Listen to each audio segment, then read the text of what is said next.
and welcome to Miracle Institute. I am Professor Abha Sharma. This video session is dedicated to the students who are preparing for CBSE or UGC-NET exam. There are various ways to prepare for a competitive exam, and one of the ways is to solve the previous year's question papers. So here I'll help you out with solving the question papers, and not just solving.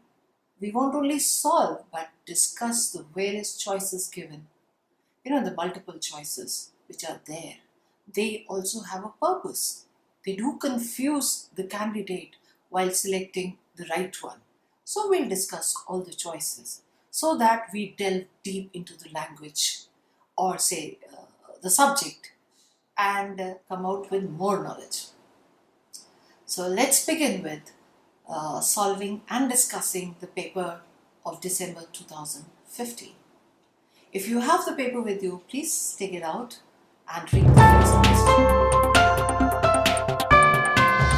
Paper 2nd, December 2015.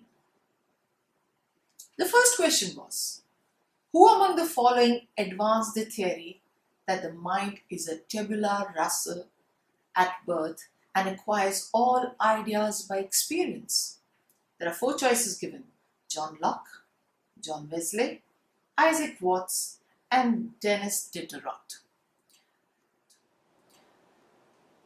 Now, first of all, we have to understand what is tabula rasa.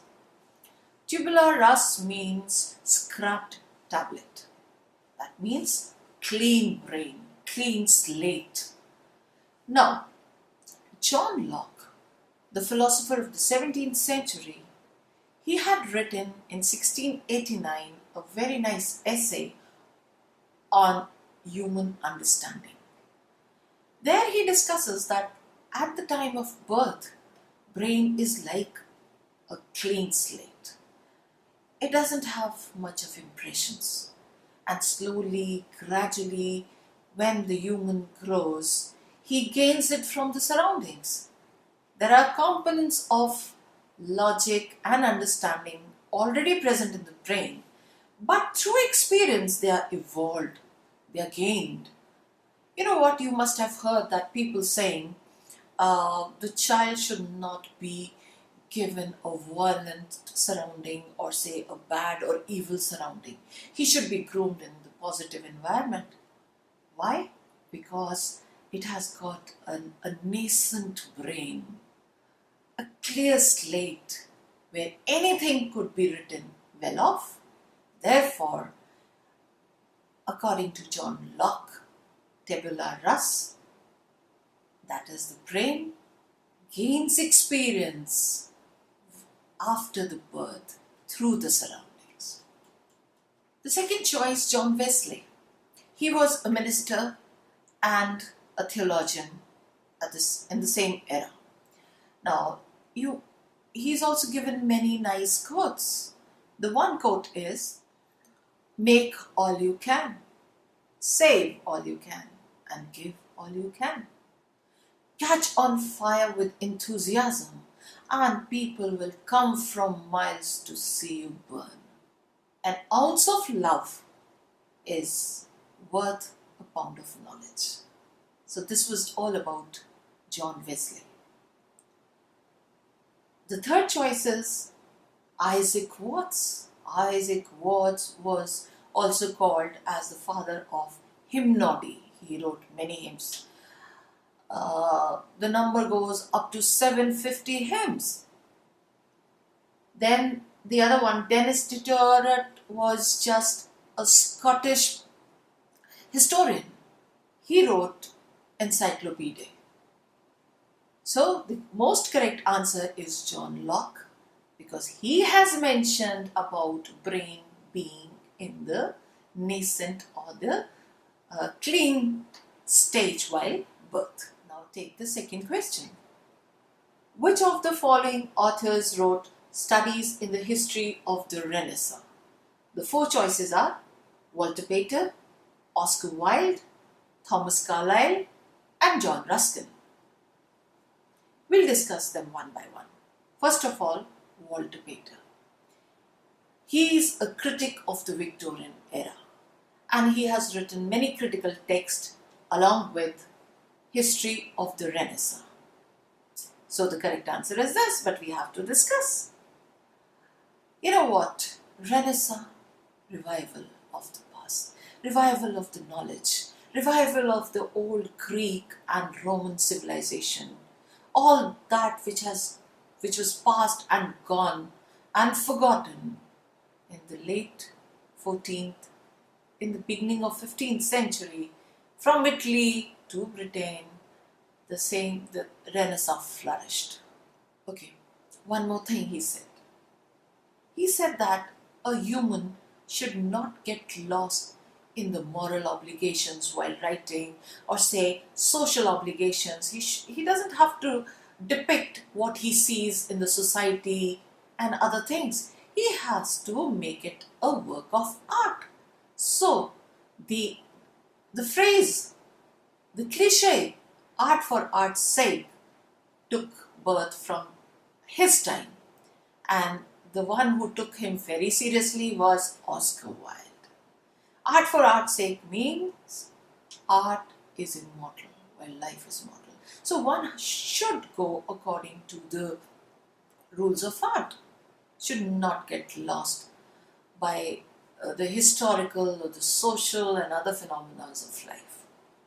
So Walter Pater is the answer. I told you about Oscar Wilde. Oscar Wilde, he died in 1900. He wrote many comical plays, comedy, full of humor, wit, satire, whatnot. I can praise him endlessly. His best plays were The Importance of Being Earnest, An Ideal Husband, A Woman of No Importance, and A Windowless Fan. There's one little novel he's written which is called The Picture of Dorian Gray. It's very good. It gives you the insight of life, insight of good and evil present in the world. Very nice, go and read it. The third choice is Thomas Carlyle, again of the same era, a writer. He was working on the volumes of French Revolution. And while working, he used to discuss his work with J.S. Mill, because he got most of the source from him. Even J.S. Mill wanted to write a volume of the same kind. So when he had written almost 3 or 5 volumes, he gave the original manuscript to J.S. Mill. And you know what happened? J.S. Mill, after a certain period, came back to Carlyle and said that accidentally the manuscript got burnt by one of the servants. God only knows what happened. Carlyle had to believe him. He started writing all over again. Carlyle was a poor man then.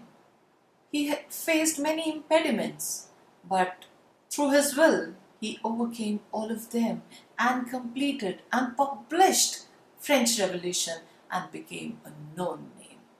Money was then no problem to him. That was the story behind Thomas Carlyle. Okay. The fourth choice is John Ruskin. And he was a gifted painter of the same time. And we know him by his volume called Modern Painters. In that, he had discovered the paintings and the works of Turner, one of the greatest painters of the times. This volume took almost 17 years to complete.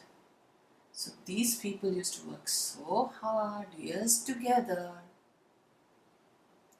The next question. Whom does Harriet Smith finally marry in one of Jane Austen's novels? Knightley, Darcy, Collins, and Mr. Martin. One could expect the same kind of question from, say, Jane Austen. She had only these themes: matchmaking, elopement. So, Harriet Smith. Oh, this is from Emma. Emma thought herself to be the master matchmaker. So she had one friend called Harriet Smith. And Harriet secretly liked Mr. Martin. One of the choices there. So that choice is the right one. So Mr. Martin. Mr. Martin, okay. But Emma wanted her to marry Mr. Elton, whereas Mr. Elton wanted to marry Emma. Emma was not interested in him, so he went away, married some other girl, and therefore he was not in the choices of Harriet Smith.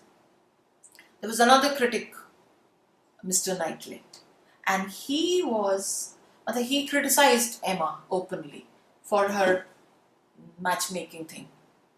And ultimately, in the end, when you read the novel, Harriet Smith marries Mr. Martin and Emma marries Mr.